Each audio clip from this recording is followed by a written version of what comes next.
In this video I will show you how to use a remote control to control your Arduino.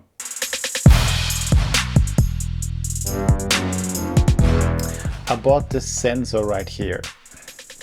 This is already a great start because the product is end of life in August. Now end of life usually means the manufacturer will stop producing them. So this thing is an infrared receiver module for remote control systems. Now we can connect this thing to our Arduino. So the first thing is we need to find out which pin is which. So here you can see the pinning.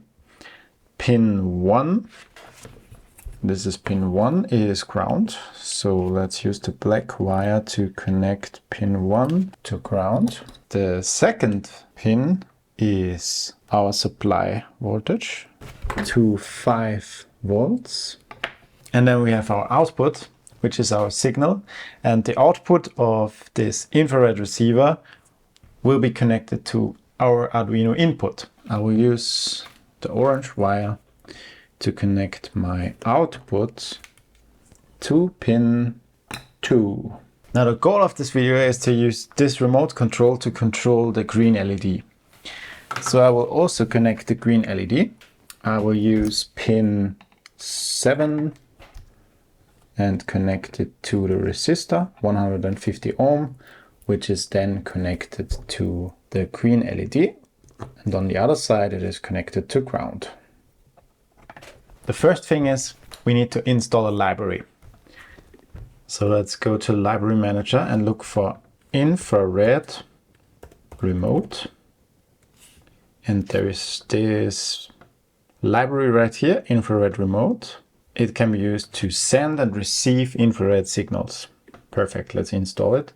And as soon as it's installed, you will find examples. So if you go to File, Examples, and right at the bottom, you will find infrared remote. And there's a lot of examples. I will use the tiny receiver because I would like to receive. And there is a lot of stuff right here. Here you can see 2 tabs. We have the main file and then we have the header file. And inside of the header file, there is a lot of stuff that is defined. So you can ignore most of it. In our case, we have an ATmega 328. And this means that the default infrared receive pin is pin 2 in this case. And that's why I connected it to pin 2. All right. Now I will just upload this file and see what happens. So if we start serial monitor and we need to set the baud rate of 115,200. And let's restart. Ready to receive infrared signals at pin 2. I will use the Apple remote. And you see there is something wrong. Parity failed. Try to use extended protocol or Onkyo protocol. My second remote right here is from Onkyo. So I will enable the Onkyo protocol. And you will find these protocols right here. So there is the protocol selection. And I will uncomment this one here so that we use the Onkyo protocol. Let's upload again. And now it works. We don't see any errors again.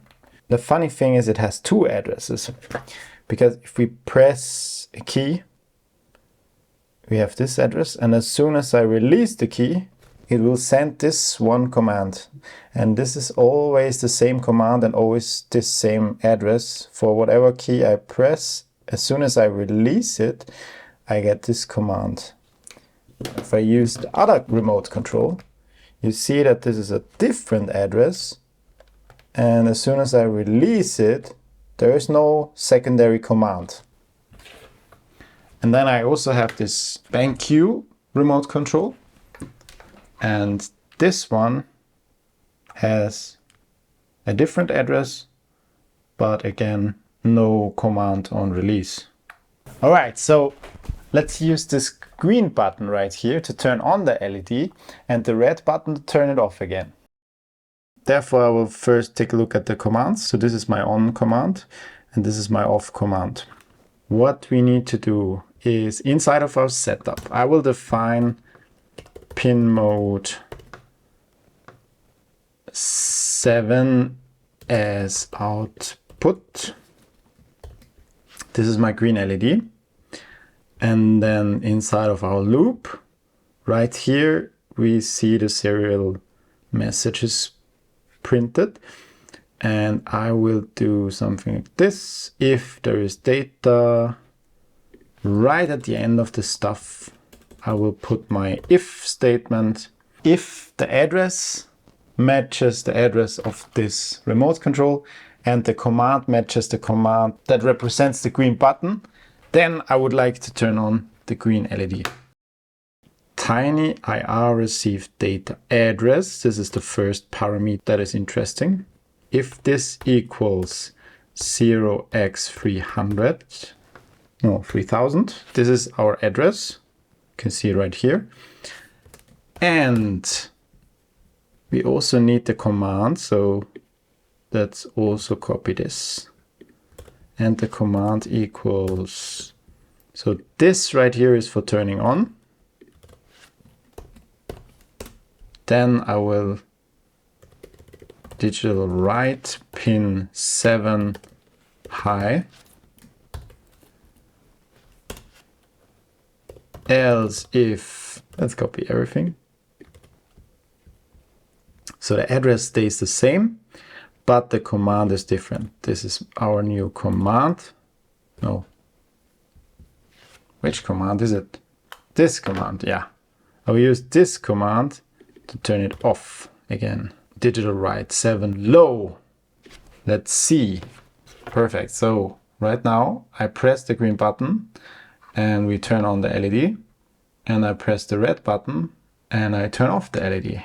And in the end, I would like to integrate this into my smart home sensor, and then I can press the green button to turn on the light in my room, for example, or whatever I want to do with it.